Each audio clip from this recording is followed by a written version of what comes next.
शिवाजी महाराजांची कीर्ती बेफाम होती. महाराजांची कीर्ती बेफाम, भोल्या भोल्यानं फुटला घाम. याला कोण घालील यस्सेने, दरबारी कुस्ती बेगम. बडी बेगम म्हणजे अली आदिल शहाची आई बर का. नजरेत तिच्या अंगार दरबार झाला गपगार. कुणी घेईना पुढाकार, साऱ्यांनीच मानली हार.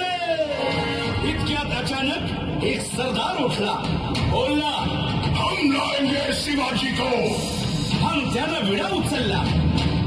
नवतेच अफजल खाने, नवतेच अफजल खाने, जिता जागता जणू सहिताने. कान बोलला छाती ठोकून, शिवबाला टाकतो चिरडून.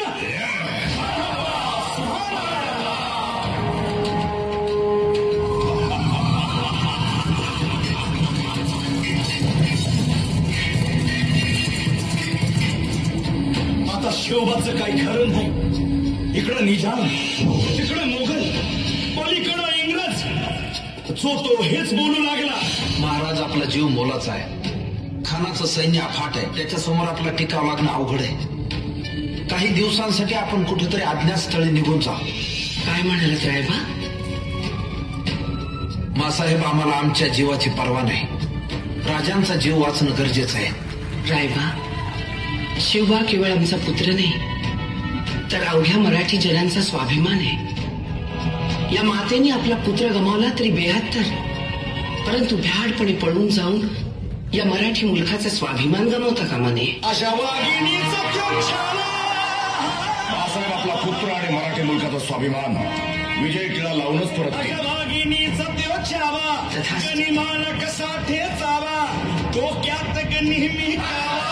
भेटीचा धान्य सांगावा. खानाच्या भेटीसाठी महाराजांना एक शानदार शामियाना उभारला होता. आणि अशा या शामियाना खान दौलत तुले देवा, खान दौलत तुले देवा. सय्यद बंडा त्याच्या संगतीला, सय्यद बंडा त्याच्या संगतीला, शिवबाच्या संगती महारा. राजाला पाहून खान म्हणतो कसा,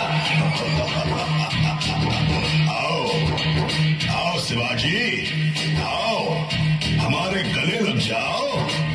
खानाने राजाला आलिंगन दिलं आणि जगा केला. खान भाविमान मान्या, खान भाविमान मान्या. कटारीचा वार त्यानं केला, कटारीचा वार त्यानं केला. खरं खरं वाजे झाला, खरं खरं वाजे झाला. चिलखत होतंय अंगाला, चिलखत होतंय अंगाला. खानाचा वार फुका गेला. खान येडपडला. इतक्यात महाराजानं पोटामध्ये पिचवट केला, पोटामध्ये पिचवट केला. वाघनं खाचा मारा केला, वाघनं मारा केला. टरा फडलं पोटाला, त्याला गेला खानाचा कोटा. भाई रे, भाई रे, आवाजी, भाई रे, आवाजी. आपल्या प्राणापेक्षा प्रिय आपला भगवा आदिलशाहीच्या छाताडात नेऊन काढायचा.